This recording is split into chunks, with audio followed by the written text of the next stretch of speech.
ہیں۔ اب یہ تین کام فرشتوں کے میں نے آپ کے سامنے بیان کیے ہیں۔ ایک اللہ کے عرش کو اٹھایا ہوا ہے، دوسرا وہ اللہ کی حمد و ثنا کر رہے ہیں، تیسرا اللہ پہ ایمان رکھتے ہیں۔ اب ذہن میں یہ سوال آ سکتا تھا، یا اللہ فرشتے تیرے، عرش تیرا، حمد و ثنا تیری، ایمان کچھ پہ رکھتے ہیں، اے پاک پروردگار کیا ایمان والوں کے لیے بھی کچھ کر رہے ہیں؟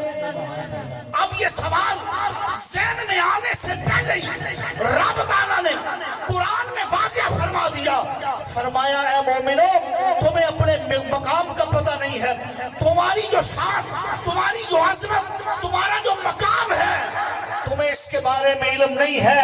وَيَسْتَغْفِرُونَ لِلَّذِينَ آمَنُوا، وہ خاص فرشتے جو اللہ کے عرش کو اٹھائے کھڑے ہیں، اللہ کی حمد و ثنا کر رہے ہیں، وہ فرشتے ایمان والوں کے لیے بخشش کی دعائیں مانگ رہے ہیں۔ فرشتوں میں سے جو خاص فرشتے ہیں وہ دعائیں مانگ رہے ہیں۔ ایک حدیث بیان کر کے گفتگو ختم کروں گا کیونکہ قبلہ حضرت صاحب تشریف لا چکے ہیں اور زیادہ دیر ان کے اور آپ کے درمیان نہیں رہوں گا۔ ایک حدیث بخاری شریف کی، سامنے زی وقار آقا علیہ السلام سواری پہ تشریف لے جا رہے ہیں، چلتے چلتے المختصر میں وہ زیادہ نہیں الفاظ بیان کروں گا، وہ نیچے اترے، دو قبروں کے درمیان میں کھڑے ہوئے۔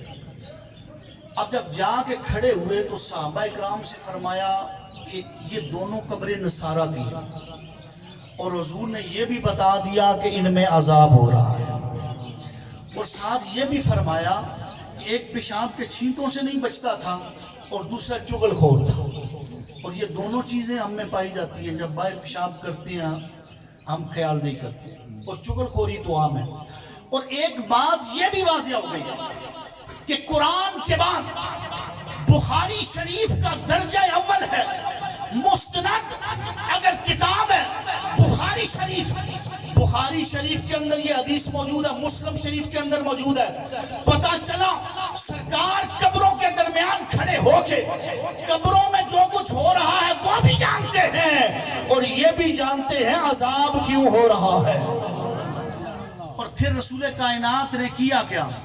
آقا علیہ السلام نے ایک صحابی کو بھیجا کہ جاؤ شاخ کو، تر شاخ کو لے کر آؤ، جریدتن رطبتن فشقھا بنصفین، میرے اور آپ کے آقا نے تر شاخ کو منگوایا، اس کے دو ٹکڑے کیے، ایک ٹکڑے کو ایک قبر میں پیوست کیا، دوسرے ٹکڑے کو دوسری قبر کے اندر پیوست فرمایا، اور فرمایا کہ صحابہ نے جب یہ عمل دیکھا عرض کی یا رسول اللہ یہ تر شاخ کو توڑ کے ان کے اندر پیوست کرنے کی وجہ کیا ہے؟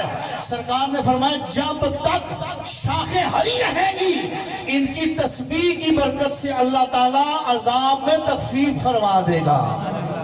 اب خود اندازہ لگائیں، اگر درخت کی شاخ اللہ کا ذکر کرے اور اللہ کے ذکر کی برکت سے قبر کے اندر عذاب میں تخفیف ہو سکتی ہے، تو ایک اللہ کے محبوب کا غلام نماز پڑھ کے، نوافل پڑھ کے، قرآن پڑھ کے، درود پڑھ کے یا کوئی بھی کلمہ پڑھ کے جب اللہ کی بارگاہ میں ہاتھ اٹھاتا ہے تو اللہ تعالیٰ مرنے والے کے گناہوں کو معاف فرما دیتا ہے۔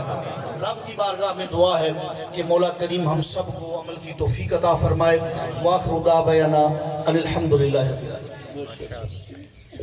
تھوڑے اگے نال ہو جو پیچھے امام حضرات جو پیچھے بیٹھے ہیں ادھر آگے کافی جگہ خالی ہے تاکہ بعد میں آنے والے اوپر سے تلانگے نہ، تھوڑے آگے ہو جائیں۔ بسم اللہ، اس سائڈ پہ کافی جگہ خالی ہے، تھوڑے لیں، کچھ بھی نہیں ہوگا، تھوڑے آگے آ جائیں تاکہ بعد میں آئیں گے وہ آپ کے اوپر سے نہیں گزریں گے بلکہ آرام سے پیچھے بیٹھ جائیں گے۔